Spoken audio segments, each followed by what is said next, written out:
This week's parsha begins Ve'ela ha-mishpatim asher tasim lifneihem. These are the mishpatim that were given in front of us, and Rashi quotes the famous Chazal, Kol makom shenemar Eila, that we know when we begin, let's say, the book of Devarim, it says Eila hadvarim. So the general rule is when we say Eila, these, Posel es harishonim, and it's a new beginning.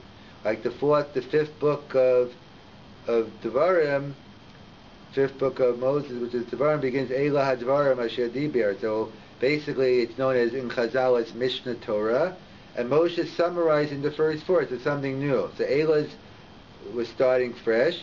Ve'ela, the Vav HaMachaber, the Vav is always connecting, and therefore the Vav is a connection to Leah's Parsha.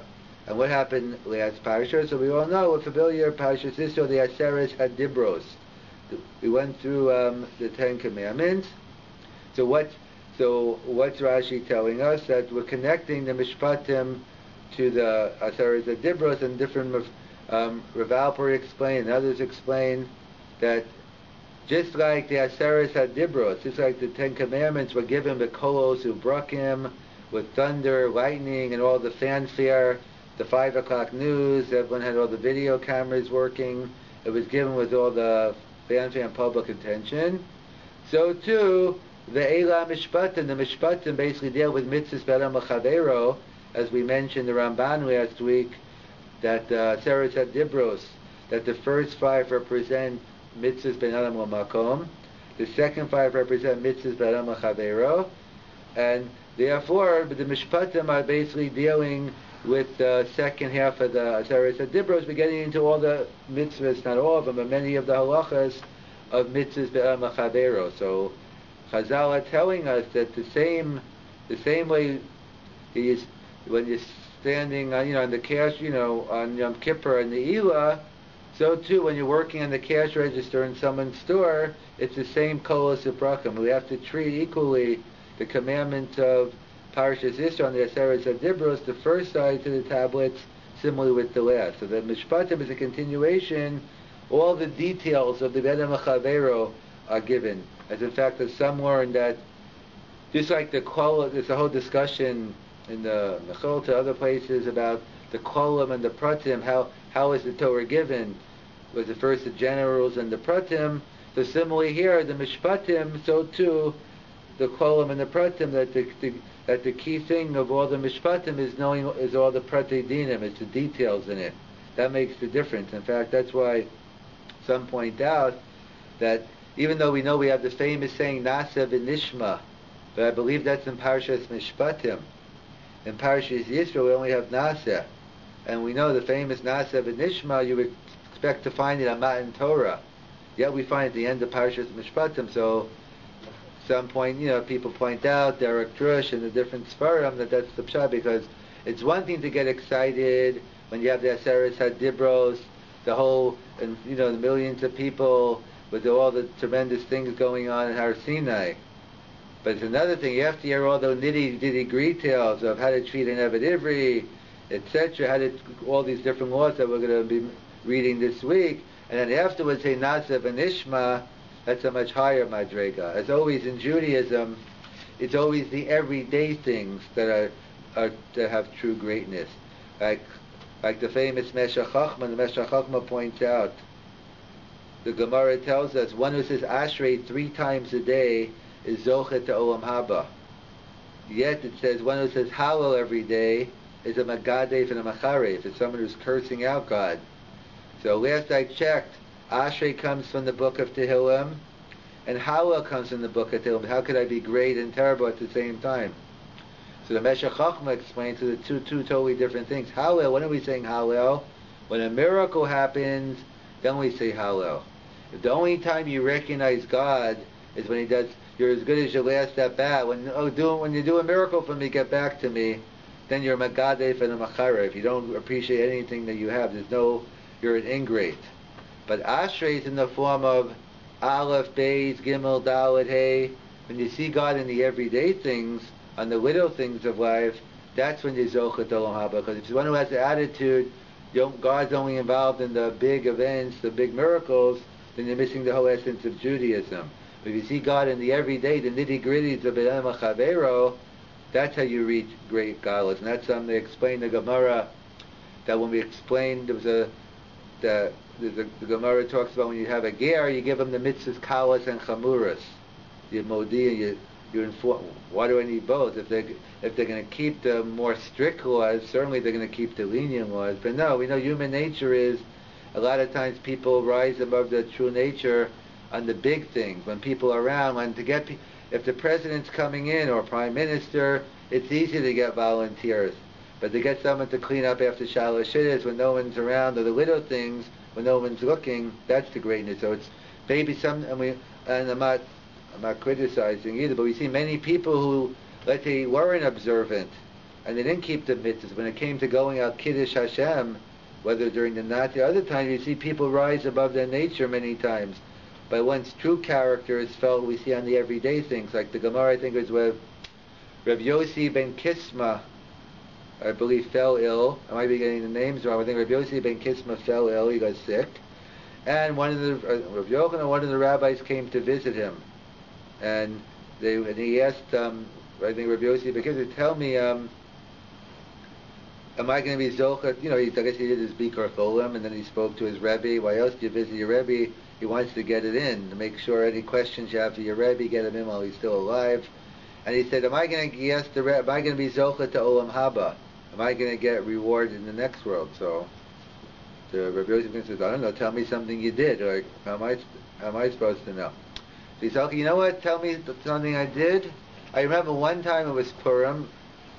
We're benching Rosh Chodesh this week. Rosh Chodesh Adar is coming up. And he said, you know what, it was Purim time and I had a couple of extra dollars. And you know what, I mixed in my Suda money with the Matas Rav Yonah, and I put all $3 into the tzedakah. So he says, wow, you did that? May my lot be like your lot. If you did something, I wish I'm going to get the schar you're getting. The question is, this rabbi he risked his life to teach Torah b'Rabbim when there was a gzeira by the Goyim not to teach Torah. So you would think if he had the choice to give an example, what did I do? You would think he'd give them an example. I risked, but yet he gave because true greatness of character is on the little things. That tells you all about the person. And that's what the Mishpatim are all about. It's ve'elah ha-Mishpatim, the vav ha-machaber, the same importance of Anochi Hashem, keeping Shabbos, so too on how to treat other human beings. And it's interesting to know what's the first halacha taught after Har Sinai? Ki sikne eved ivri, the law of how to treat a eved ivri, a Hebrew servant. 6 years he shall work, and the 7th year he goes free. So, of all mitzvahs, it seems very strange that this would be the first mitzvah given to the Jewish people after Har Sinai. Why is this strange? As Rav Zalman Sorotzkin adds in the Aznayim LaTorah, if in terms of mitzvahs, I would have put this at the end. Why? Because we all know Jewish history. We don't know much of it, but this much we do know is the Jews were slaves in Mitzrayim for 210 years. And they were slaves, and they were mistreated terribly. And the Egyptians were one of the worst masters in the world, and they got payback. They were punished for it. As the Ramban, as they write it, not only, even though according to some they were just fulfilling the Gzeira, but they did well above what they had to do, and hence they were punished. So we know they were just abused as slaves. So I would think, you know what? That's one mitzvah we know how to take care of. We know how to treat slaves because we were on the other end of the coin. And therefore, why is it that the first mitzvah after Har Sinai is the mitzvah of Eved Ivri? Like that's the last mitzvah. So Rav Zalman Sorotzkin points out, no, because God knows human nature. And obviously that's the most dangerous mitzvah. Because human nature it's payback time. You know what? I was oppressed. I was mistreated as a slave. Now that I become a master, so logically one would say, oh, okay, I'm going to remember my times and I'm going to be very nice to my servant. Maybe you will if you think about it. But human nature is, you know what, okay, I put in my time. One day this guy will become free and he'll become a master. Right now, I'm going to make up. I need all these things done for me. And then as we see in all these third world countries, on these revolutions, everyone, and they might even have machshavas tovas when they begin, that the people are being treated terribly, they go and they revolt and they take over and they treat the people even worse. It's the same thing. Is even with good intentions in the beginning, but ultimately once you become in that position, that's the most dangerous position to be in. And that's what the Torah is coming to. The first mitzvah has to be Eved Ivri, because because you were slaves, that's the most dangerous mitzvah, and that's why specifically it's given to the first time afterwards. And as Rav Shimshon Frower Hirsch explains as well, it's a general way of the Torah. The Torah, when it gives its if the Torah wanted to teach us how to treat human beings properly, why not tell me, start off with how to treat a king properly, how to treat a prince, or how to treat someone else? So the Rishon Shlomo Hirsch has the Yisod throughout. He writes, no, when the Torah is giving us something, it always takes the most vulnerable on the lower end of the social scale. And then we learn, if you have to, the fact is covered to a king or covered to a prince, okay, to a prince, but who are you? I don't have to treat you well. So the Torah always gives examples where you take the lower end, and look how far the Torah goes to treating a slave, how much more so someone who's on par, someone who's not a slave, is a regular human being, how much more so we have to go out of our way to treat them properly. So that's a classic example. Rav Hirsch explains about, Eved Ivri being the example, starting with Be'edam Machaveiro, but of course all people have to be treated properly, but it's just setting it as an example. So continuing with the theme of Eved Ivri, there's an interesting Maral Diskin. Rav Shechter always likes quoting it, maybe he still does. So what does the Torah tell us? The Torah tells us a person unfortunately gets into a situation where he has to become a slave. If he steals, he can't pay back, so he has to work and pay back. As we see, Judaism isn't big on the jail system. We see it doesn't, maybe there's no other way, but it doesn't seem it's too effective here. Even though penitentiary is supposed to be from penitent tshuva, somehow, usually you go in one criminal, you come out a more hardened criminal. In general, we're against jail because there's no constructive. If you steal from someone, okay, you're not doing me any favor in jail. I want my money back. So, you work for them and you give the money back. So, one of the halachas are to how you treat. You have to, the Yerushalmi explains how well you have to treat an eved. If you have steak, you can't give him the chicken, or the fish. You have to give him the ribs. If you have the French fries, you got to. In other words, and you only have one. If you only have one pill, he gets it. The Torah goes out of its way how to treat a slave, because how much more so, alachas kama v'kama, as we said, treating, and this on a further note, that's what we do every Friday night. Every Friday night, we cover the challah when we make the kiddush. And there are many reasons, but one is because during the week we make the bracha on the hamotzi first and then on the wine. So since the bread, obviously the bread is used to being king, head of the table, so since we're making kiddush first, so the old minhag was it wasn't even on the table. Our minhag is today we cover up the challah, not to embarrass the challah. It's very funny not to embarrass the challah. Challah has no feelings, but it's the same type of yisod that we even practice it on inanimate objects. That how much more so that if we have to be, the funny, what happens is you see people fighting on Friday night over how the challah is set up, this and that. They're missing the whole point of the Shabbos, the challah cover. The point is, it's supposed to have peace, that you not to embarrass.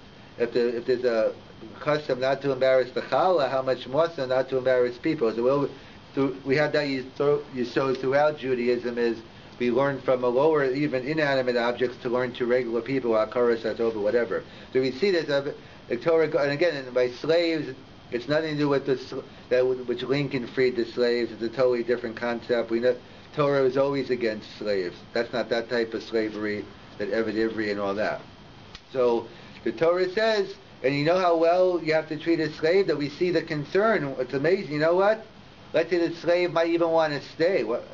Imagine a slave wanting to stay. Even though you see that slave mentality in the Jews were complaining about how I'd rather be buried in Egypt than sending me out to the Midbar. But the bottom line is you expect, who wants to be a slave? And you expect them to have, I can't wait to get out of here.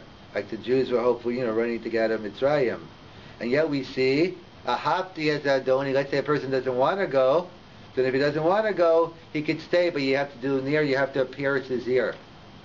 And why the ear? It says the ear that heard either that not to steal, or the ear that heard that God show us on the Eved, that you're only a Eved to Hashem, but not to an Eved to someone else. You violated this, and now you went ahead and now we have to pierce the ear. So that's the famous Chazal. The ear. Why did we pierce the ear? The ear that heard not to steal, you went ahead and stole, and therefore we pierced the ear. So it seems to be a punishment. So it comes along the Maharal Diskin and asks his question is, if nirtza, if piercing the ear is a punishment, so it's coming a little late. Like, when did the person steal? He stole 7 years ago, 6 years ago, whenever it happened. Why are you giving the punishment now? The onus should have been given when it happened, and before. If assuming you need an onesh, so right when he became an Eved, you should have pierced his ear. The ear that heard not to steal, you went ahead and stole. So what do you? So why is it now? So the Maharal Diskin explains because, but then what do we see? That really Avda should have been the onesh. So if really, what's the punishment? You have to be a slave for 6 years, and the 7 go free. That should be the biggest punishment. The goal of a human being is chayris. Our freedom, our ability, obviously, to choose right from wrong and do mitzvahs. The fact that we control our own destiny. Being a slave is a terrible thing. Meaning, objectively, meaning if you're a slave to, the Rabbi Akiva, Rabbi Yochanan, the Chafetz Chaim. So maybe objectively. Maybe you're lucky, and that they'll treat you'll probably gain a lot of it. But being an Eved, Shalos on the Eved it's not a good thing. That was the whole thing. That's why the mitzvahs were given. Was first Kiddush HaChodesh was given after the Jews became free, because there's no concept of time for Eved. You don't control your Mashakana Eved. Whatever the Eved has, the master owns. And to sanctify time, to appreciate time, you have to be free. So you couldn't even give the mitzvahs until afterwards. So clearly, the Torah was given for free people, and therefore you don't have control of your own destiny. So Avdus is a terrible thing. But apparently, like everything in life, human nature become comfortable. In fact, one of the classic movies, probably Shawshank Redemption, about basically about this person who basically went to jail, and basically, of course, everyone's innocent in jail, as the movie says. But basically, it showed that how people that and it becomes part of their life, and therefore, and when even at the end, first they try not to get, even when they do get out, one person, they can't even function. You don't even know green. You can't even cross the street, knowing you forget green or red. In extreme case, the person committed suicide at the end. So you get so used to a certain way, even though it's a terrible thing. Who wants to live in jail your whole life and be bound up? But that's the human. That's how it turns. You get used to something. You become creatures of habit. You don't work on yourself. So obviously it's a terrible thing. But obviously, jail became the reward at the same time. That obviously, it's great. Who wants to leave? And some jails are a country club. That's a separate discussion. But assuming a jail that's supposed to, I guess if it's maybe a jail in China or somewhere, or in Russia, somewhere else, or in some Middle East country, you definitely want out of there quickly. But that's the problem. So obviously when the punishment becomes a reward, then obviously there was no onus. So the Maharal says, so apparently if you want to say Ahavti es Adoni, then obviously the 6 years were for no. I wouldn't say totally no, but obviously you haven't felt the pain of Avdus. In fact, what pain? Are you kidding me? Hey, come join me. I have a great setup. I have a good friend. You want to know that he's a good worker. Have all my meals taken care of. I have a roof over my head. What more do I need in life? And that's human nature. And therefore, a person gets locked into it. And therefore, so he says, if that's so then there wasn't an onesh. If there wasn't an onesh, now we need the nirtza. And that's why it doesn't happen right away, because hopefully the onesh should be the avdus. But when the punishment turns into a reward, that's the person. Rav Shechter always likes turning it into Umnei chatainu galinu me'artzenu. As we say in our Musaf, because of our sins we were led into Golus. We were thrown out of Eretz Yisrael. We don't have the Beis Hamikdash. We're in Golus now. And now, now that we have Eretz, we're still in Golus. But now that we have Eretz Yisrael, even if we didn't, but certainly now that we have it since 1948, one has to appreciate that we have Eretz Yisrael. Because Because unfortunately, as Rav Shachter's put to this, if a person doesn't, if a person doesn't realize that Golus is a punishment, because who wants, as Tosas even writes in Ksuvis, like, or the Hafla writes, like, no one's going to go back anyway. So what, even if we had it, we wouldn't go. If a person doesn't appreciate the gifts, if Golus is supposed to be an Onish, but if you're taking Golus, it's great. Are you kidding me? If the Mashiach comes, make sure it doesn't happen during the Super Bowl or during my rib party or whatever you're doing. If Golus becomes a reward, then I'm not going to say it, but Rav Shachar is saying it, then unfortunately maybe then there might be another Onish. But if Golus is the Onish, then we don't need anything else. And that's the lesson of Eved Ivri. It's true the sin was right away, or maybe whatever he did right away, the sin was the slavery. What greatest Onish is, and that's what we say in the Haggadah. Mitchila, it's a Machokas Rav and Shmuel in terms of what's the Matchil Beginus. So we say one opinion is Avadim Hayino B'Paro Mitzrayim. What's from a spiritual, obviously from a spiritual point, Mitchila Ovdei Avodah Zarah. From a physical point, what could be worse? Avadim Hayino. We were slaves. We didn't control our own destiny. We couldn't do mitzvahs. We couldn't do all these good things, and therefore we appreciated getting out, and we left. So that's what one has to appreciate. So that was the Onish here. That if you don't appreciate your freedom, so then you need a punishment. So too, that we have to appreciate the great gifts that God has, and specifically here now since 1948, the gift of Eretz Yisrael. We should, we all do appreciate it to continue, but of course, on all levels, one could appreciate things on a higher level. We should never forget the great gifts that HaKadosh Baruch Hu has given us.